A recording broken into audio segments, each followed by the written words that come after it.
That comment, phony soldiers, was now posted yesterday afternoon on the famous Media Matters website, which is where all leftists go to find out what I say. I have a website, and I have a radio program that reaches far more people than Media Matters could ever hope to. But the critics of this program never listen to this program. They never go to my website. All they do is read Media Matters, and they get the lies and the out-of-context reports. They assume it's all true because they want it to be true, and then they start their campaigns. And this has led to me being denounced on the floor of the Senate. Howard Dean has released a statement demanding I apologize. Jim Webb on the floor of the Senate. John Kerry issued a statement. 3 congresspeople went out on the floor of the House last night, said some things. And it's starting to blossom now in the drive-by media. So this is the anatomy of a smear, and this is how it starts. Same group is trying to get Bill O'Reilly into problems because of some innocent comments that he made about going to dinner at a restaurant in Harlem. So the illustration begins with just a sample report from MSNBC whose content is produced almost exclusively by Media Matters for America and MoveOn.org. This is This Morning with the anchorette Contessa Brewer reporting on the phony soldier controversy spawned by me. Some leading Democrats are attacking radio talk show personality Rush Limbaugh because he called soldiers who opposed the Iraq War phony. Limbaugh was criticizing the anti-war movement generally and made the comment to a caller. It's not possible intellectually to follow these people. No, it's not. And what's really funny is they never talk to real soldiers. They like to pull these soldiers to come up out of the blue and spout to the media. The phony soldiers. Democratic Senator John Kerry is demanding an apology from Limbaugh, whose comments he calls disgusting and an embarrassment. That's really rich. John Kerry, whose own soldiers, his own personnel, his fellow soldiers on those swift boats, at least many of them, who said he was lying about his supposed heroics.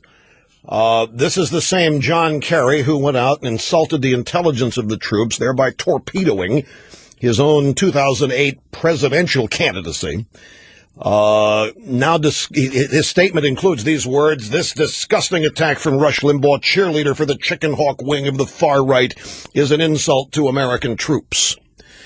I was not talking, as Contessa Brewer said here, about the anti-war movement generally. I was talking about one soldier with that phony soldier comment, Jesse Macbeth.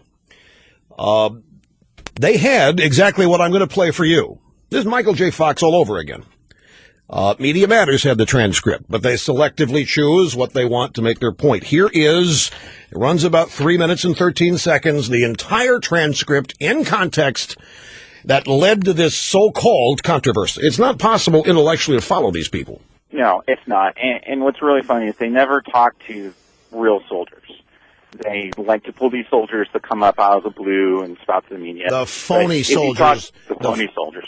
If you talk to a real soldier, they are proud to serve. They want to be over in Iraq. They understand their sacrifice, and they're willing to sacrifice for the country. They joined to be in Iraq.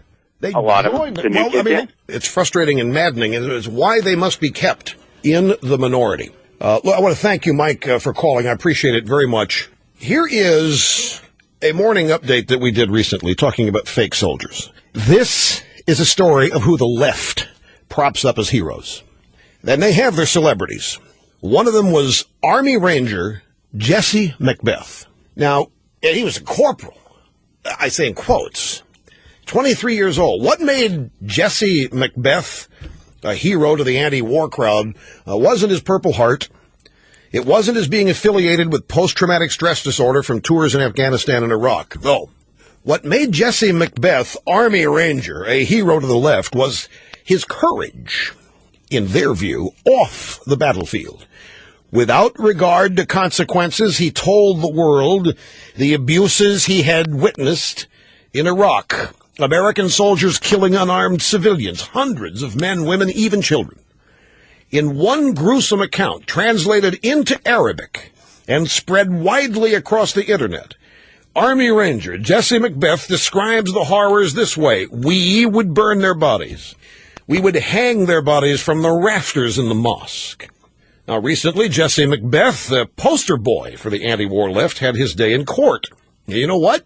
He was sentenced to 5 months in jail and 3 years probation for falsifying a Department of Veterans Affairs claim and his Army discharge record. He was in the Army. Jesse McBeth was in the Army, folks. Briefly.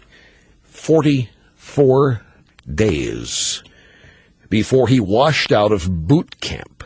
Jesse McBeth isn't an Army Ranger, never was. He isn't a corporal, never was. He never won the Purple Heart, and he was never in combat to witness the horrors he claimed to have seen. You probably haven't even heard about this. And if you have, you haven't heard much about it.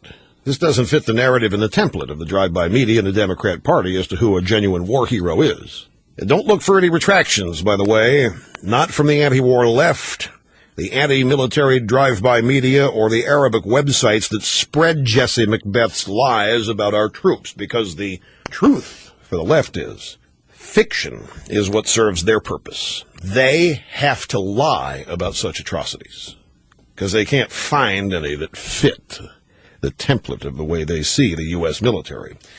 In other words, for the American anti-war left, the greatest inconvenience they face is the truth.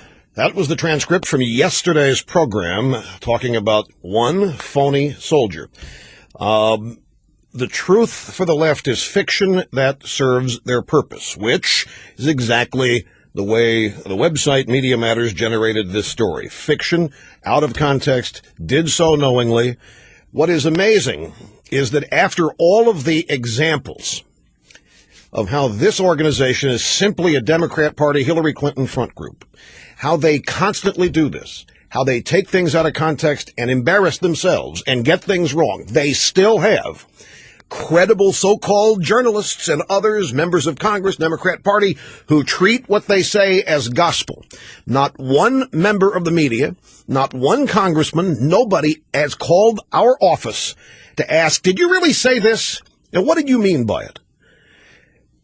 The reason this doesn't work, ladies and gentlemen, is that I have a 19-and-a-half-year record on this program of being one of the most devoted supporters of U.S. military personnel in uniform that there is. And the effort here is simply to discredit people that they consider effective and powerful on the right, ginning up and leading up into the 2008 elections. They cannot beat us in the arena of ideas. They cannot challenge what we say and refute it and come out on top. So this is the anatomy of a smear, and I'll show you how it works when we come after the break.